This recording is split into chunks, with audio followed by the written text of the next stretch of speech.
This channel does not promote any violent, harmful, or illegal activities. All content provided by this channel is meant for an educational purpose only. Weather update দিয়ে আপনাদেরকে নিম্নচাপের জেরে বাংলায় দুর্যোগের সম্ভাবনা। কলকাতার পুরসভায় বিপর্যয় মোকাবিলা নিয়ে উচ্চ পর্যায়ের বৈঠক। মেয়র পরিষদ দেবাশিস কুমারের ঘরে বৈঠক। ঝড়ে গাছ পড়ে যাতে নাগরিক পরিষেবা বিপর্যস্ত না হয় তার জন্য ব্যবস্থা গ্রহণ। বিভিন্ন বড় অফিসে গাছ কাটার বিভিন্ন সরঞ্জাম তৈরি রাখার নির্দেশ। কুঠার, কাটারি, পেট্রোল চালিত যান্ত্রিক কাটার সহ একাধিক যন্ত্রপাতি প্রস্তুত রাখছেন বিপর্যয় মোকাবিলা বিভাগের কর্মীরা। প্রত্যেকটা 16টা বড়োতে 16টা টিম থাকবে, তাদের সঙ্গে গাড়ি থাকবে এবং বিভিন্ন ইকুইপমেন্টস থাকবে, যেগুলো দিয়ে তারা যদি গাছ পড়ে যায় সেটা কেটে সরিয়ে দেওয়া, সেটাকে প্রপার জায়গায় নিয়ে চলে যাওয়া, রাস্তা খালি করে দেওয়া, যা যা করণীয় সে আমাদের টিম সেই কাজগুলো করবে। আমাদের 24 ঘন্টা যাতে সার্ভিস চালু থাকে, কন্ট্রোল রুমে আমাদের লোক রাখা, হায়ার অফিসাররা থাকবে তারা মনিটরিং করার জন্য। কলকাতা শহরে এটা বারবার বলেছে, অনেক জায়গায় কেটেও দিয়েছে আমরা, যে গাছের মধ্যে জড়িয়ে থাকার এই ইলেকট্রিক্যাল ওয়্যার এখন মানুষের সৌন্দর্যায়ন করতে গিয়ে মানুষ বিপদ ডেকে আনে, সেটা একটা খুব বড় সমস্যা। আমরা অনেকবার বলেছি, আমরা ইলেকট্রিক্যাল ডিপার্টমেন্টকেও অনুরোধ করবো আবার, যাতে যেখানে যেখানে থাকবে তারা যেন এটা রিমুভ করে দেয়। গভীর নিম্নচাপ ঘনীভূত হয়েছে এবং সেই নিম্নচাপের কারণে ইতিমধ্যেই বৃষ্টি বাড়ছে।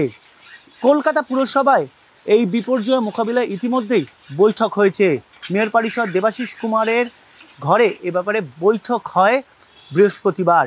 বিভিন্ন যে গাছ কাটার যে বিভিন্ন যন্ত্রপাতি আছে, সরঞ্জাম রয়েছে, সেগুলো তৈরি করা হচ্ছে, যেগুলো মূলত গাছ কাটার জন্য ব্যবহার করা হয়। কলকাতা প্রস্তুত তো একদম তোড়জোড় নিয়েই আমরা রেডি হয়েছি, কেননা যেহেতু পূর্বাভাস বলছে যে ভারী বর্ষণ, ওয়েদার খুবই খারাপ হবে, তার যাতে মানুষের অসুবিধা হয়, কলকাতা যাতে যানজট মুক্ত থাকে এবং গাছ পড়লে যাতে দ্রুততার সঙ্গে সেখানে পৌঁছে গিয়ে আমাদের এই পার্ক ট্রান্সফার যে বিভাগ সেখানে কাজ করতে পারে, তার জন্য আমাদের যা যা দরকার আমরা ইতিমধ্যে নামিয়ে দিয়েছি। বিপর্যয়ের জন্য কি কর্মী যারা এই ধরনের যারা জরুরি ব্যবস্থার সঙ্গে যুক্ত যারা কর্মী, তাদের কি ছুটি থাকছে না ছুটি বাতিল থাকছে?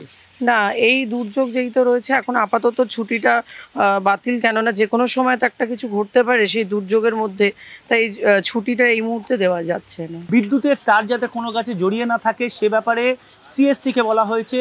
ওয়েস্ট বেঙ্গল বিদ্যুৎ দপ্তর অর্থাৎ পশ্চিমবঙ্গ বিদ্যুৎ দপ্তরকে বলা হয়েছে যেন বিপর্যয়ের সময় বিদ্যুৎ সরবরাহ সম্পূর্ণ বন্ধ করা হয়। মূলত সব দিক থেকে প্রস্তুত থাকছে কলকাতা পুরসভা, কেন গাছ পড়ে যাওয়া এবং সেই গাছ কেটে রাস্তা পরিষ্কার করে পরিষেবা চালু করাও কিন্তু একটা বড়সড় সমস্যা এবং দীর্ঘ সময় লেগে যায়, আর যে কারণের জন্যই আগেভাগেই প্রস্তুত হচ্ছে কলকাতা পুরসভার কর্মীরা।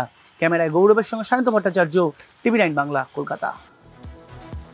শহর কলকাতায় বৃষ্টির ভ্রুকুটি, প্রস্তুত কলকাতা পুরসভা। দুর্যোগের আবহে মেয়র জানান, যতই ঝড় বৃষ্টি আসুক কলকাতা পুরসভা পুরোপুরিভাবে প্রস্তুত। খুব বেশি বৃষ্টি হলেও জল বেশিক্ষণ দাঁড়াবে না।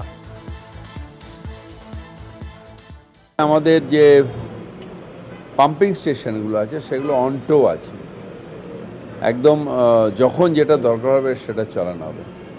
এবার যেহেতু প্রণালী আমাদের অনেকটা পরিষ্কার আছে, অর্থাৎ আমাদের ড্রেনেজ সিস্টেমগুলো পরিষ্কার আছে, অনেকগুলো নতুন পাম্পিং স্টেশন হয়েছে, সেগুলোকে আমরা চালিয়ে রাখছি। প্রত্যেকটা বোরোতে আমাদের যেখানে যেখানে জল জমতে পারে সেসব জায়গায় পাম্প দেওয়া আছে।